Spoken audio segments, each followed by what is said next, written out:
For nearly 2 decades, two of the world's economic titans have been locked in a high-stakes waiting game.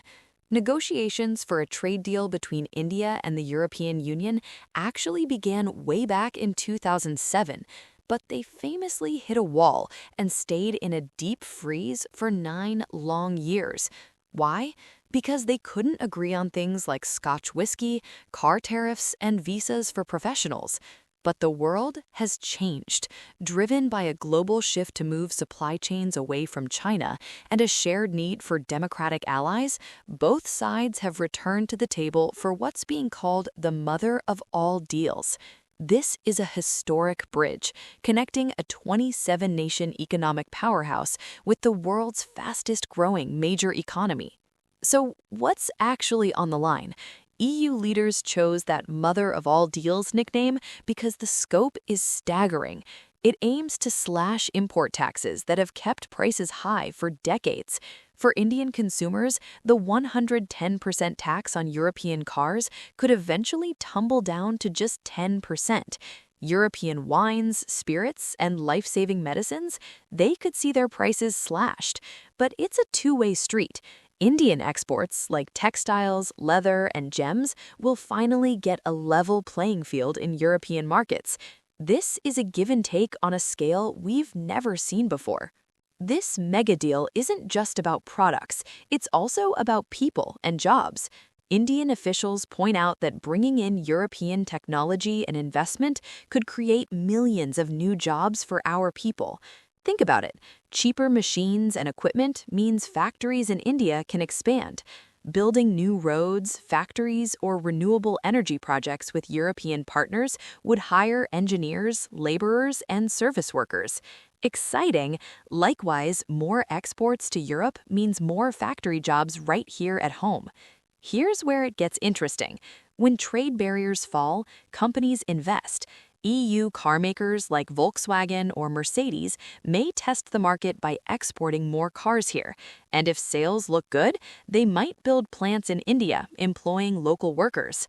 The deal also opens doors in IT and professional services.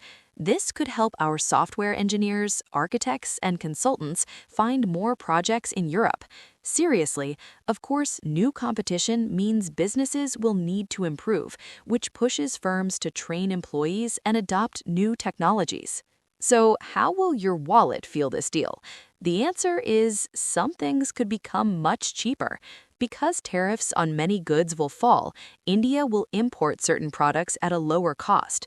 We're talking European cars, machinery, and medical devices.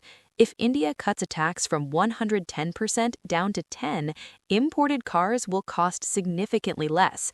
Likewise, wines, cheeses, and high-end electronics will slowly get cheaper as the deal phases in.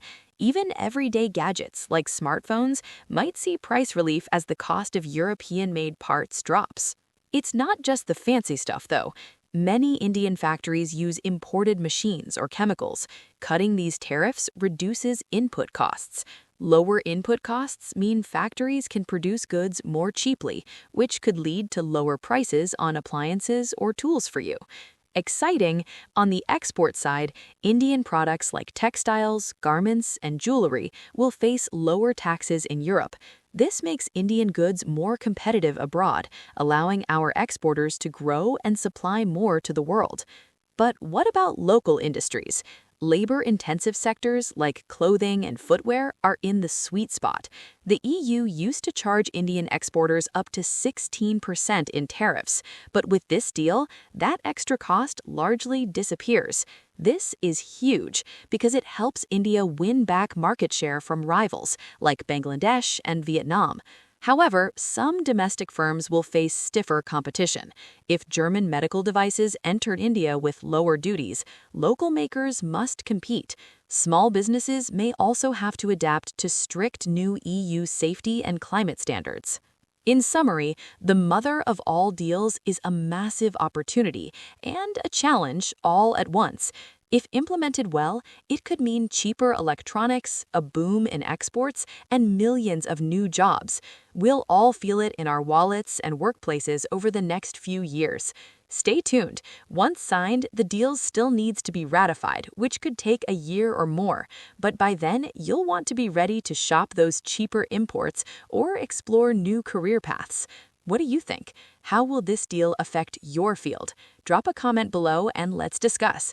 And if you found this helpful, hit like and subscribe for more.